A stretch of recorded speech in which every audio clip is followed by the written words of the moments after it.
kelompok 5 yang membahas mengenai hubungan pemerintahan daerah dengan pemerintah pusat yang beranggotakan 5 orang.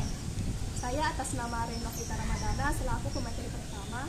Saya atas nama Ismayanti selaku pemateri kedua. Saya atas nama Amiruddin selaku pemateri ketiga. Saya atas nama Anissa Putri Mutmainah selaku pemateri keempat. Saya atas nama Amriana pemateri kelima. Di sini saya akan menjelaskan materi pertama, yaitu mengenai konsepsi hubungan pemerintah pusat dan pemerintah daerah.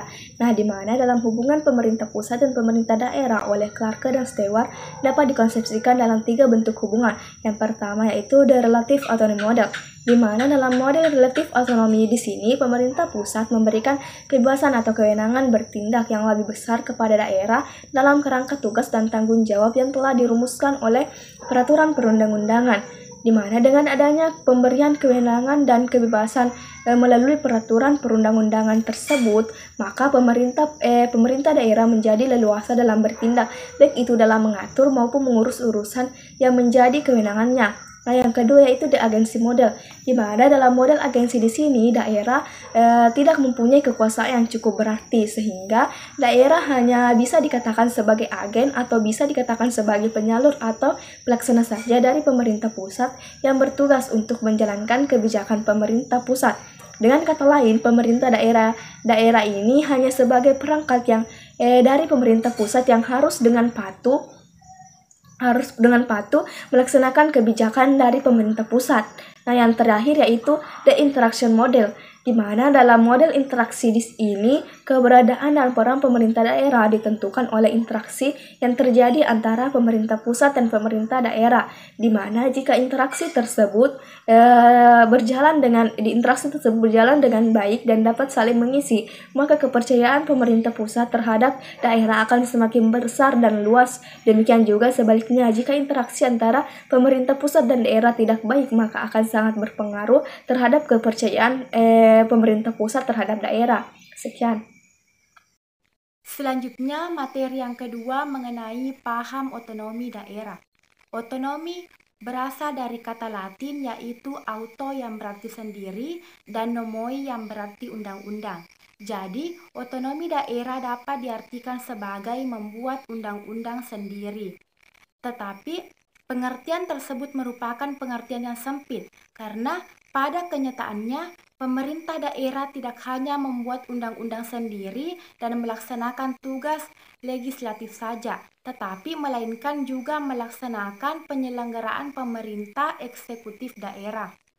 Dan berdasarkan ketentuan Undang-Undang 1945 diatur mengenai kebijakan otonomi. Di situ dijelaskan bahwa otonomi adalah hak dan wewenang daerah untuk mengurus rumah tangganya sendiri dan yang diberikan oleh peraturan perundang-undangan. Otonomi menurut Undang-Undang 1945 adalah otonomi yang berkedaulatan rakyat dengan menetapkan pemerintahan yang bersendi dan berdasar dengan permusyawaratan rakyat.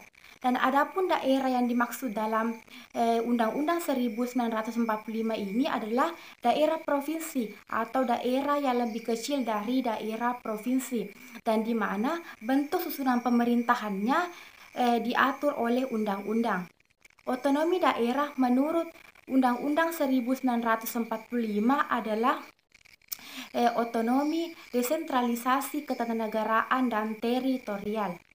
Daerah otonom atau gemen adalah persekutuan penduduk yang dibentuk melalui hubungan setempat atau sedaerah yang memiliki ciri-ciri yaitu adanya wilayah atau lingkungan yang lebih kecil dari negaranya. Yang kedua, adanya penduduk yang mencukupi.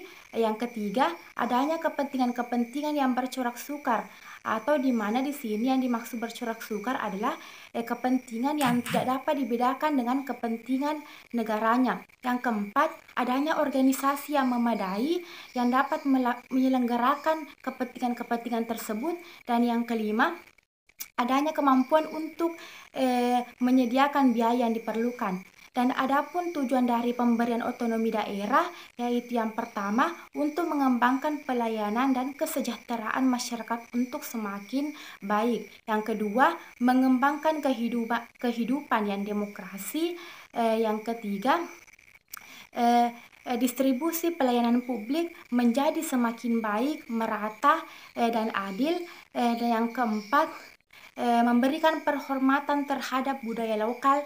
Dan yang kelima atau yang terakhir yaitu memberikan perhatian terhadap potensi dan keanekaragaman daerah.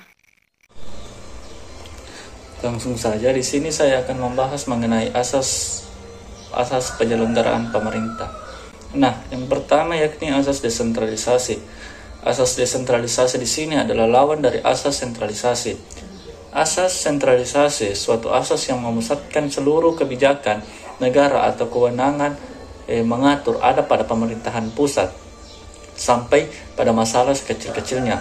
Nah, sedangkan asas desentralisasi adalah asas yang merupakan penyerahan atau kewenangan dari pemerintah pusat kepada pemerintah daerah untuk mengatur dan mengurus kepentingan masyarakat dan pemerintahannya sendiri.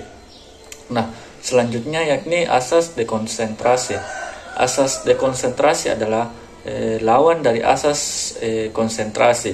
Asas konsentrasi berarti seluruh penyelenggaraan administrasi pemerintah diselenggarakan oleh pemerintah pusat yang berkedudukan di ibu kota negara.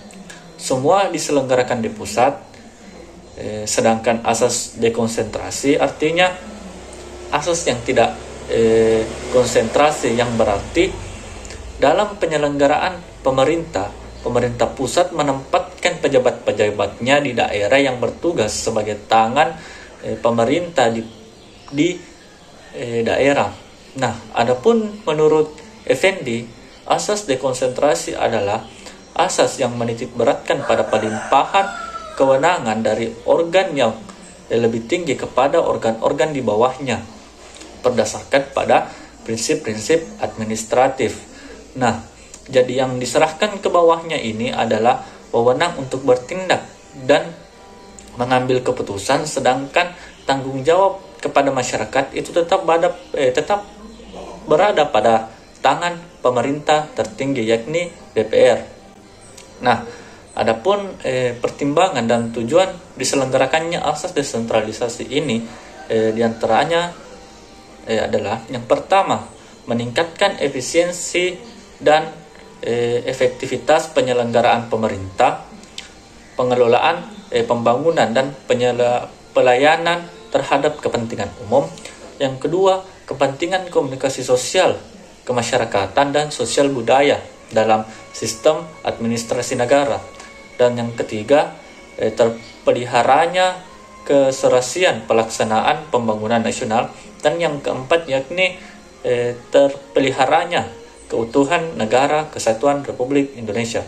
Nah, baik, di sini saya akan menjelaskan mengenai asas tugas pembantuan, yang dimana asas tugas pembantuan di sini merupakan salah satu asas penyelenggaraan dalam pemerintahan daerah, yang dimana asas ini menurut John Nitro bahwa di samping pemerintahan lokal yang diberi kewenangan untuk mengatur dan mengurus urusan rumah tangga sendiri, dapat pula diberi tugas-tugas pembantuan, yang dimana tugas pembantuan di sini ialah ikut serta atau ikut membantu menjalankan pemerintahan pusat ataupun pemerintahan lokal, yang dimana yang berhak mengatur urusan rumah tangga sendiri tingkat atasnya.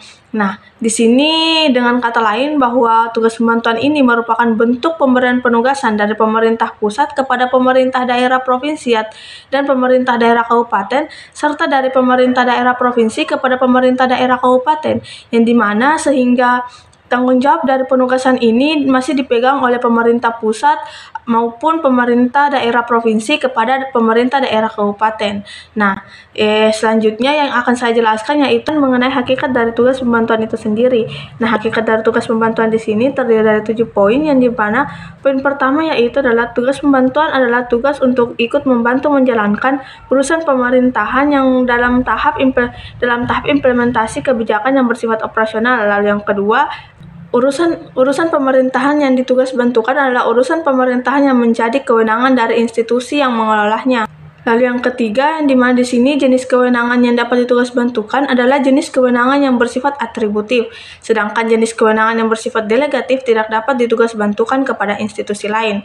Lalu yang keempat, urusan pemerintah yang tugas tetap menjadi kewenangan institusi yang memberikan penugasan. Lalu yang selanjutnya yaitu kebijakan, strategi, sarana dan prasarana serta sumber daya manusia disediakan oleh institusi yang memberikan memberikan tugas. Nah, yang selanjutnya atau yang keenam di sini dalam kegiatan bersifat operasional diserahkan sepenuhnya pada institusi yang diberi penugasan sesuai dengan situasi, kondisi, dan kemampuannya. Dan yang terakhir atau yang ketujuh di sini adalah institusi yang menerima penugasan ini diwajibkan untuk melapor dan mempertanggungjawabkan urusan pemerintahan yang dikerjakannya kepada institusi yang memberikan tugas. Nah, selanjutnya di sini saya akan menjelaskan mengenai perbedaan dari ketiga asas ini, yaitu asas desentralisasi, asas dekonsentrasi, dan asas tugas pembantuan. Yang dimana dalam ketiga asas ini dapat ditemukan 5 perbedaan, yaitu perbedaan mengenai urusan diselenggarakan. Yang mengenai urusan yang diselenggarakan di sini dalam asas desentralisasi, urusan yang diselenggarakan yaitu adalah urusan-urusan atau urusan tertentu dalam pemerintahannya itu sendiri.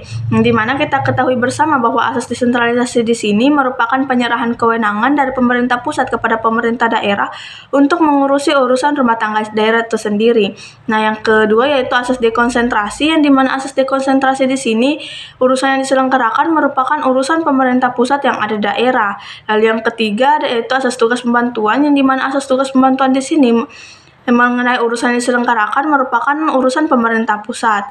Nah, lalu perbedaan yang kedua yaitu mengenai aparat yang menyelenggarakan. Nah, di sini dalam asas desentralisasi dan dalam asas tugas pembantuan memiliki persamaan mengenai aparat yang menyelenggarakan. Nah, aparat yang menyelenggarakan dalam kedua asas ini merupakan aparat dari otonom daerah itu sendiri atau aparat yang ada di daerah itu sendiri. Lalu sedangkan dalam asas dekonsentrasi yang menyelenggarakan atau aparat yang menyelenggarakan yaitu adalah pejabat pemerintah pusat yang ada di daerah. Nah, selanjutnya yang ketiga yaitu adalah sifat penyelenggaraan. Yang dimana sifat penyelenggaraan di sini dari ketiga asas ini memiliki perbedaan, yang dimana pada asas desentralisasi yaitu sifat penyelenggaraannya itu adalah atas dasar inisiatif sendiri atau kebijakan pemerintah daerah itu sendiri. Lalu dalam asas dekonsentrasi di sini sifat penyelenggaraannya itu adalah inisiatif penyelenggaraannya ada pada pemerintah pusat atau hanya bersifat administratif belaka. Lalu yang terakhir yaitu dalam asas tugas pembantuan, sifat penyelenggaraannya ini yaitu berdasarkan petunjuk dari institusi atau dari pemerintah pusat. Nah, pada perbedaan yang keempat yaitu mengenai hubungan antara pemerintah pusat dengan aparat di daerah.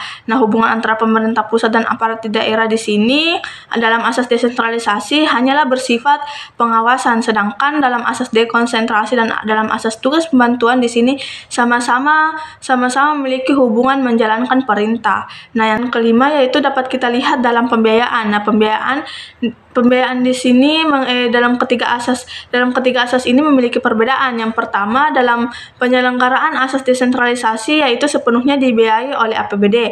Dalam asas dekonsentrasi sepenuhnya dibiayai oleh APBN, dan yang terakhir dalam asas tugas pembantuan dibiayai oleh yang memberikan tugas dan yang ditugasi itu berkewajiban untuk memberikan pertanggungjawaban. Nah, mungkin hanya itu yang bisa saya jelaskan. Selanjutnya akan dilanjutkan oleh teman sekelompok saya. Baik, selanjutnya saya akan menjelaskan mengenai pemerintahan daerah sebelum dan juga sesudah amandemen. Jadi terkait dengan penyelenggaraan pemerintahan daerah dalam Konstitusi Negara Kesatuan Republik Indonesia itu diatur dalam pasal 18 UUD 1945. Pasal 18 ini merupakan salah satu pasal yang diamandemen, tepatnya pada amandemen kedua UUD 1945. Nah, sebelum amandemen, pasal 18 ini hanya memuat satu ayat dengan judul bab pemerintahan daerah. Sedangkan setelah amandemen itu pasal 18 memuat 3 pasal, yakni pasal 18 ayat 1 sampai dengan 7, pasal 18A ayat 1 dan 2, dan juga pasal 18B ayat 1 dan 2 dengan judul bab yang sama, yaitu pemerintahan daerah. Nah, yang akan saya jelaskan di sini adalah prinsip-prinsip yang terkandung dalam pasal 18 ini.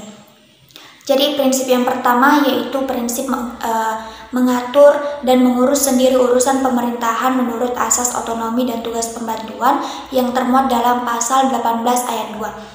Nah, prinsip ini menegaskan bahwasannya pemerintahan daerah adalah suatu pemerintahan otonom dalam Negara Kesatuan Republik Indonesia. Pasal 18 sebelum amandemen itu tidak menegaskan pemerintahan daerah sebagai satuan pemerintahan yang mengatur dan mengurus sendiri urusan pemerintahan sebagai urusan rumah tangganya, tetapi hanya saja dalam pasal ini disebutkan bahwa daerah-daerah itu bersifat otonom dan juga sebagai daerah administratif belaka. Sedangkan dalam prinsip Pasal 18 setelah amandemen itu lebih sesuai dengan gagasan bahwa daerah membentuk pemerintahan daerah sebagai satuan pemerintahan yang berhak mengatur dan mengurus sendiri urusan rumah tangganya, karena dalam pasal ini ditegaskan terkait dengan penyelenggaraan pemerintahan daerah berdasarkan asas otonomi dan juga tugas pembantuan.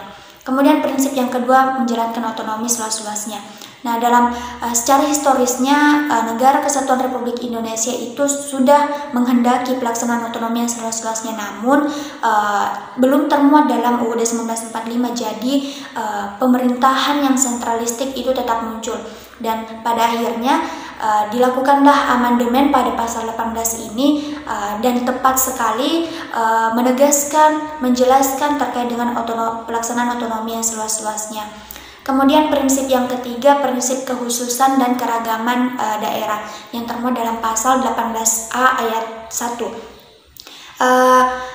Prinsip ini mengandung pengertian bahwa bentuk dan isi dari otonomi daerah itu tidak harus seragam, tidak harus uniformitas, karena bentuk dan isi otonomi daerah itu ditentukan berdasarkan keadaan khusus dan juga keragaman di setiap daerah. Kemudian prinsip yang keempat, prinsip mengakui dan menghormati kesatuan masyarakat adat beserta hak-hak tradisionalnya, termuat dalam pasal 18B ayat 2. Jadi dalam pasal 18B ayat 2 ini mengandung pengakuan dan penghormatan terhadap kesatuan masyarakat hukum adat, yang dimana masyarakat hukum adat berperan sebagai subsistem negara Republik Indonesia yang maju dan modern.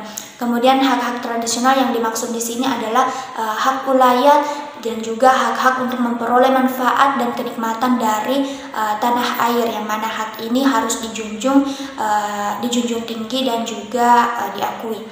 Kemudian prinsip yang selanjutnya, prinsip mengakui dan menghormati pemerintahan daerah yang bersifat khusus dan juga yang bersifat istimewa. Nah, yang dimaksud dari bersifat istimewa di sini adalah pemerintahan asli atau pemerintahan Bumi Putra. Sedangkan yang bersifat khusus itu cakupannya itu lebih luas, karena dimungkinkan untuk membentuk pemerintahan daerah otonomi khusus seperti di Aceh, Irian Jaya, dan daerah-daerah istimewa lainnya, yang dimana untuk Aceh itu otonomi khusus berkaitan dengan pelaksanaan syariat Islam. Kemudian prinsip selanjutnya, prinsip badan perwakilan dipilih langsung dalam suatu pemilihan umum yang terkandung dalam pasal 18 ayat 3. Nah, dengan prinsip ini maka tidak ada lagi pengangkatan anggota DPRD, akan tetapi tentunya DPRD harus dipilih secara langsung oleh rakyat. Dengan demikian juga hanya dengan gubernur, bupati, wali kota dan yang mengharuskan untuk pemilihan secara langsung oleh rakyat, bukan lagi oleh DPRD. Kemudian yang terakhir, prinsip hubungan pusat dan daerah harus dilaksanakan secara selaras dan adil dalam pasal 18A ayat 2. Pengaturan hubungan antara pusat dan daerah yang adil dan selaras dimaksudkan untuk mewujudkan pemerintahan daerah yang mandiri dan kesejahteraan rakyat daerah yang bersangkutan. Dengan adanya prinsip ini, pengaturan semua hal-hal yang ada pada pemerintah daerah, termasuk masalah kekayaan, akan dibagi sesuai dengan kebutuhan masing-masing daerah. Itulah pemaparan materi dari kelompok kami. Sekian. Assalamualaikum warahmatullahi wabarakatuh.